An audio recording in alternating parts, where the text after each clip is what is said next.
एक श्रीमद् भागवतम में भी श्लोक है जो कि वैसे तो हमारी भगवत गीता में हर जगह और श्रीमद् भागवतम में, अन्य शास्त्रों में, सारे ग्रंथों में मैसेज पे फोकस किया गया है ना, और भगवान के नाम पे। भगवान का नाम साध्य भी है और साधन भी है। भगवान के नाम से ही जो हमें कृपा मिलती है, उसी से हम इस मैसेज को समझ पाते हैं। तो ये एक छोटा सा मैसेज है जो कि श्रील प्रभुपाद भागवतम में भी बता रहे हैं। तो श्रीमद् भागवतम दशम स्कंद, जिसमें भगवान की डायरेक्ट लीलाओं की चर्चा है। वैसे तो शास्त्रों में फिलॉसफी, सिद्धांत की चर्चा भी है, पर भगवान के जीवन से हम क्या सीख सकते हैं, वो दशम स्कंद। और उसमें सुखदेव गोस्वामी कह रहे हैं कि एक्चुअली सुखदेव गोस्वामी उनका वर्णन कर रहे हैं कि जब भगवान कृष्ण और बलराम का नामकरण संस्कार हो रहा, भगवान कृष्ण और बलराम का नामकरण संस्कार था, तो उनका नामकरण संस्कार किसने किया था? गर्ग मुनि। गर्ग मुनि, और गर्ग मुनि को वसुदेव जी ने प्रेरित किया था कि वो जाएं। वो तो वहां द्वारका में थे, तो उन्होंने क्योंकि यदुवंशियों के वो गुरु थे, तो उन्होंने उनको प्रेरित किया कि वो व्रज में जाकर कृष्ण और बलराम का नाम संस्कार करें। क्योंकि जो हमारे शास्त्रों में जो संस्कार है, हमारे शास्त्रों में दो चीजों का बहुत उनकी प्रधानता दी गई है। एक है मार्गदर्शन की, कि किससे मार्गदर्शन लेना है ना। इसलिए एक समाज में एक वर्ग ही है जो कि मार्गदर्शन के लिए दिया गया है ना। अलग अलग क्या है, गुण कर्म स्वभाव वितर। कैसे शुरू होता है ये? गुण कर्म विभागशः। फर्स्ट लाइन क्या है? चतुर्वर्ण्यम मया सृष्टम। चतुर्वर्ण्यम, भगवान कह रहे हैं चार वर्णों की सृष्टि मैंने की। चतुर्वर्ण्यम मया सृष्टम गुण कर्म विभागशः। तो एक वर्ग ही समाज में अलग रखा गया है जो कि समाज को दिशा दिखाने के लिए, और उसे बोलते हैं ब्रह्मणत्व। जो वर्ग अपने बारे में नहीं सोचता उसको ब्रह्मणत्व, उस गुण को ब्रह्मणत्व बोला जाता है। जन्म से ब्राह्मण, जो ब्राह्मणवाद था वो बिल्कुल गलत सिद्धांत था। जिसके अंदर ब्रह्मणत्व है वो समाज को दिशा दिखा सकता है। इसलिए पहले राजा भी तो वो भी गुरु से पूछकर अपना राजसभा चलाते थे। तो पहला है मार्गदर्शन, कि समाज में, हमारे जीवन में मार्गदर्शन हमें किससे लेना है। और दूसरी चीज क्या है?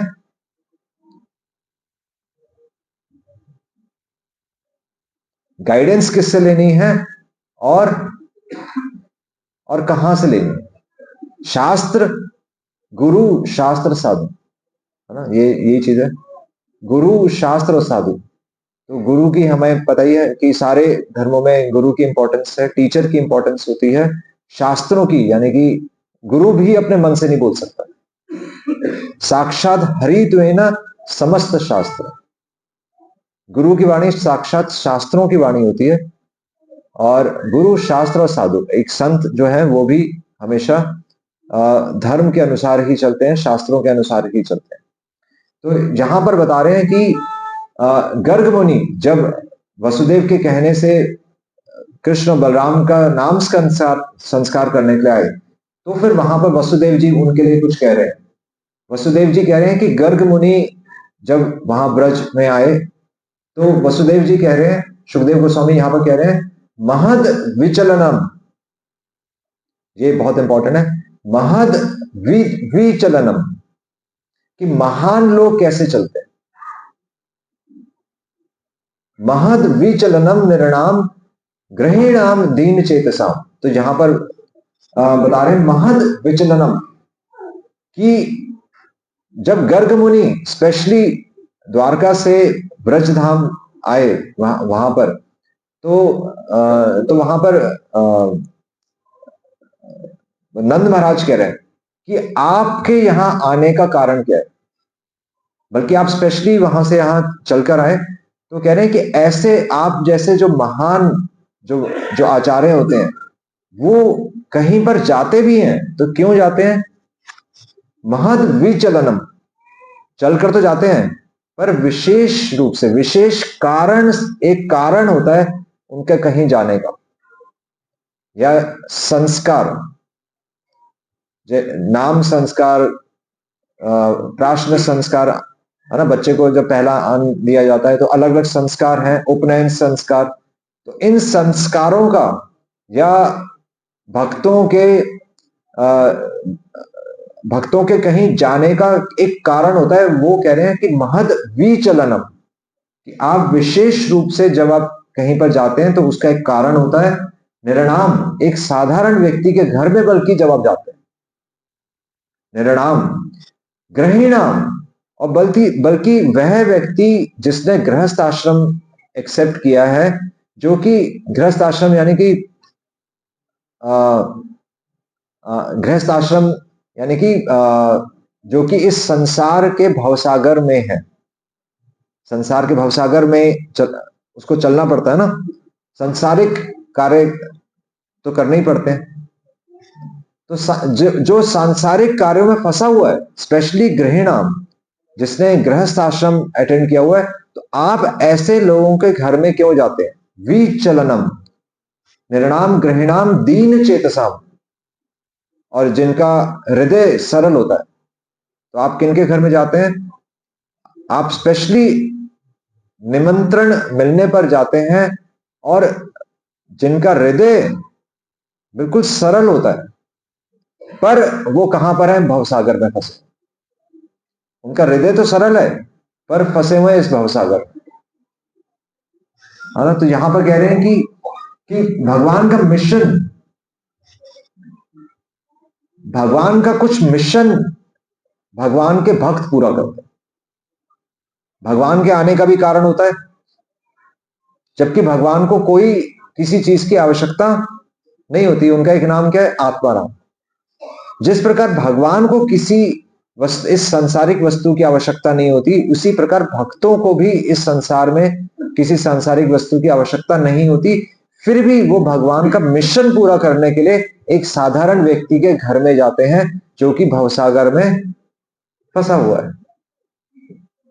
और बल्कि भोग ऐश्वर्य प्रसक्ता नाम, भोग और ऐश्वर्य में उसके पास धन आता है, वो धन कमाएगा तो उसके पास धन आएगा, और जब धन आएगा तो क्या करेगा? और बड़ा घर बनाएगा, भोग की वस्तुएं इकट्ठी करेगा, है ना। तो भोग ऐश्वर्य प्रसक्ता नाम, कि इस संसार में आकर जो बल्कि अपना जो जो वास्तव में जो अपना जीवन का जो लक्ष्य भूल जाते हैं, उनके लिए आप स्पेशली विचलनम, महान भक्त स्पेशली उनके घर जाते हैं और क्या करते हैं? निःश्रेयसाय। उनके आने का पर्पस क्या होता है? निःश्रेयसाय, वास्तव में ऐसे लोगों के, जो सरल लोग हैं, उनके बेनिफिट के लिए। श्रेयस और प्रेयस, शास्त्रों में दो चीजें दी हैं, प्रिय लगने वाला मार्ग और श्रेष्ठ मार्ग। तो बता रहे हैं कि जो वास्तव में उनका जो उनके लिए श्रेष्ठ मार्ग है, वो आप उनको बताते हैं। निःश्रेयसाय भगवान कल्पते, और ये मार्ग आप उनको बताते हैं, ना अन्यथा क्वचित, इसके अलावा आपके किसी गृहस्थ के घर में जाने का कोई कारण नहीं होता। ये मैसेज बिल्कुल क्लियर है कि इस संसार में जैसे शिला प्रभुपाद के अभी हमने एक स्टोरी सुनी, उस स्टोरी का नाम क्या था? राजा के कपड़े। तो जिस प्रकार राजा के कपड़े इंपॉर्टेंट थे, नहीं थे, तो शिला प्रभुपाद तो इस स्टोरी से के माध्यम से भी और भगवत गीता में भी बता रहे हैं कि इस संसार में राजा जैसा अपना राजपाट चलाता है, और जैसे हमने स्टोरी भी सुनी, राजा के कपड़े थे, टेलर था, उसी प्रकार इस संसार में लोग मेले के रूप में आते हैं और इकट्ठे होते हैं एक जगह, और मेला रात में सब अपने अपने घर में चले जाते हैं। पूरे दिन में जो एक्टिविटीज हो रही है, पूरे दिन में जो हलचल हो रही है, एक्चुअली वो इंपॉर्टेंट नहीं है। तो भगवत गीता का सबसे पहला जो 2.11 श्लोक जिससे हम मानते हैं भगवत गीता शुरू होती है, तो वो श्लोक भी यही एक्चुअली ये मैसेज दे रहा है, अशोचयान अन्वशोचस्वम। भगवान अर्जुन को सीधा कह रहे हैं। अर्जुन अर्जुन इतने अलग अलग कारण दे रहा है कि मैं अपने रिश्तेदारों को क्यों मारूं, मैं इतने विधवाएं बन जाएंगी, समाज डिस्टर्ब हो जाएगा, मुझे राज्य भोगने की इच्छा नहीं है, मैं सन्यासी जीवन रहकर संतुष्ट रह सकता हूं। पर भगवान कह रहे हैं कि जब मेरी इच्छा है, जब जहां पर धर्म और अधर्म का जो अगर युद्ध है, तो उसमें तुम्हें बारीकियों पे ध्यान नहीं देना चाहिए, क्योंकि संसार में भीड़ आएगी और भीड़ चली जाएगी। अशोचयान अन्वशोचस्त्वम, तुम इन लोगों के लिए शोक कर रहे हो जो कि वास्तव में मेरी बात नहीं सुन रहे। पूरा संसार में आजकल हम यही देख रहे हैं ना कि लोग भगवान का नाम तो लेने की दूर की बात है, भगवान का मैसेज ही कोई नहीं समझता। तो भगवान भी कह रहे हैं इन लोगों के लिए शोक करने का कोई कारण नहीं, बल्कि अशोचयान अन्वशोचस्त्वम प्रज्ञावादांश भाषसे, कि ऐसा लग रहा है कि तुम बहुत पांडित्यपूर्ण बातें कर रहे हो, पर ये चीजें इंपॉर्टेंट नहीं है। गतासून अगतासून च, कि एक्चुअली जन्म और मृत्यु भी इंपॉर्टेंट नहीं है। हम अपना जीवन लंबा करने का प्रयास करते रहते हैं ना, कि मेरी आयु लंबी हो जाए और मैं लंबा जीऊं। भगवान कह रहे हैं लंबा जीने का भी कोई अर्थ नहीं है अगर आपने मैसेज नहीं। गतासून अगतासून च न शोचंती पंडितः, कि एक वास्तव में एक वाइस पर्सन इन चीजों पर शोक नहीं करता, ग्लानि नहीं करता। इसलिए यहां पर लिख रहे हैं कि मिशन, भगवान का मिशन क्या है? भगवान का मिशन सिंपल है कि भारत में, बल्कि जिसने मनुष्य जन्म ले लिया और उसमें मनुष्य जन्म लेकर भी जिसने भारत भूमिते हैल मनुष्य जन्म या, जो वास्तव में भगवान कृष्ण की भक्ति तक समझ गया है, जो भगवान का नाम ले रहा है, अब यहां पर मंदिर में आकर भारत भूमिते हैले मनुष्य जन्म होइल यार, जन्म सार्थक करी कर पर। अब उस जन्म को सार्थक करो। जैसे हम देख रहे हैं कि फॉरेन के लोग आकर हमारी संस्कृति को अपना रहे हैं। वो संस्कृति क्या है? वो संस्कृति है कि अपने जीवन को बचाओ और फिर दूसरों को भी बचाओ। जन्म सार्थक करी कर पर उपकार। और भगवत गीता बिल्कुल स्पष्ट है कि खाना खिलाना या कपड़े देना परोपकार का मापदंड नहीं है। परोपकार का मापदंड क्या है? आत्मा का स्तर, उसकी आत्मा को डूबने से बचाना, उसके वस्त्रों को डूबने से नहीं बचाना। तो यहां पर इसलिए भगवान भगवत गीता में लास्ट में 18वें अध्याय में कह रहे हैं कि जो मेरे इस मैसेज को, जो वास्तव में भगवत गीता के इस मैसेज को और जो भागवतम के भगवान के जीवन से जो इस मैसेज को अपने जीवन में उतारता है और दूसरों को भी ये मैसेज देकर उसका भी उद्धार करता है, वो मेरा सबसे प्रिय भक्त, प्रियतमः। भगवान कह रहे हैं कि वो मेरा सबसे प्रिय भक्त है। तो ये इसलिए यहां पर श्रील प्रभुपाद कह रहे हैं। और इसका एक तो इसके लिए हमें करना क्या है? हमें शास्त्रों को पढ़ना है, और जिस प्रकार नंद महाराज ने जब वहां पर गर्ग मुनि आए, तो नंद महाराज ने क्या किया? तो नंद महाराज ने तुरंत उनके सामने हाथ जोड़कर उनसे प्रश्न किया कि अब आप बताइए कि मुझे अपने जीवन में क्या करना चाहिए। सिंपल। तो इसलिए हम वैष्णवों का सबसे पहली बात है कि वैष्णवों को पहचानना आना चाहिए। वैष्णवों को आदर देने से भी पहले, हम संतों को आदर देते हैं या वैष्णवों को आदर देते हैं, उससे भी पहले सबसे जरूरी है कि हम ये समझें कि अमी तो वैष्णव नहीं, कि हम इस परिवार का हिस्सा नहीं है, हम अभी सीख रहे हैं। वैष्णवों का पद बहुत ऊंचा है। जितना हम वैष्णवों का आदर करेंगे तभी हम यहां से कुछ सीख कर जा पाएंगे, है ना। इसलिए हम प्रणाम करते हैं, वैष्णव प्रणाम मंत्र भी हम बार बार हम दोहराते हैं, क्योंकि यही एक माध्यम है वैष्णवों के आचरण से शास्त्रों का ज्ञान हमारे जीवन में उतरेगा, है ना। और उसके लिए बस एक क्राइटेरिया जरूरी है कि हमें अपने आप को वैष्णव नहीं मानना। अगर हम कोई हमारे गले में हार भी पड़ता है तो हमें पता है कि ये हार केवल जो व्यास आसन पे जो इस पोजीशन पे बैठा है, तो ये हार उसके गले में, ये इस पद्धति को हार दिया गया है। अदरवाइज अमी तो वैष्णव नहीं। और यहां पर आकर, इसलिए मंदिर में हम आकर ज्यादा से ज्यादा हम सेवा का अवसर ढूंढते हैं।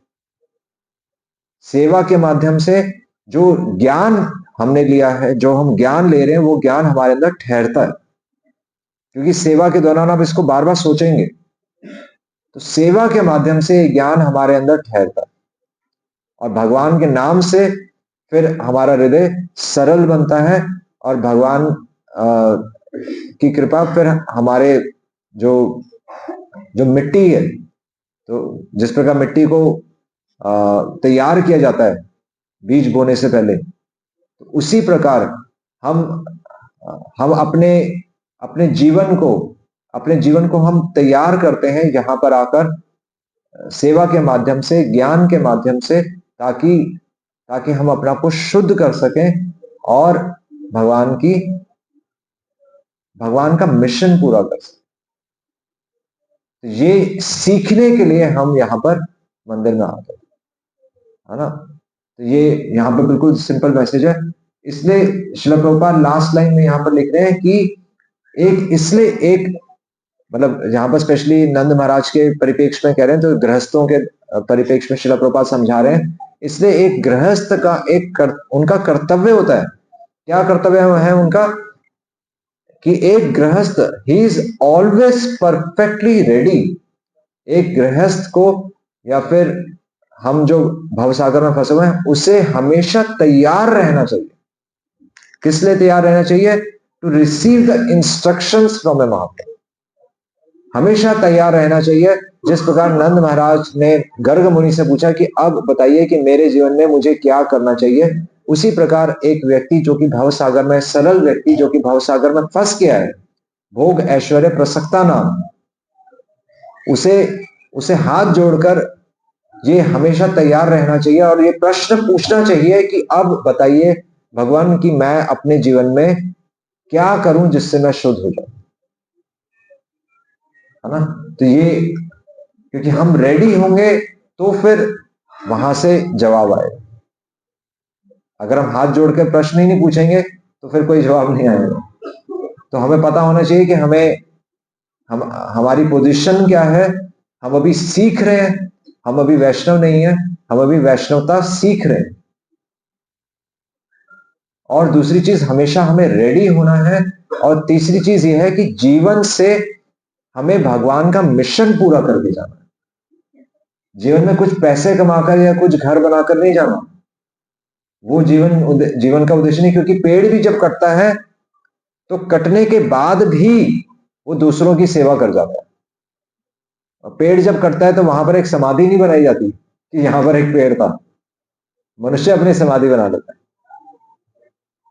पेड़ मरने के बाद भी दूसरों की सेवा करके जाता है। एक वृक्ष भी हमें यही मैसेज देके जा रहा है। तो ये बिल्कुल हमारे लिए मैसेज क्लियर होना चाहिए।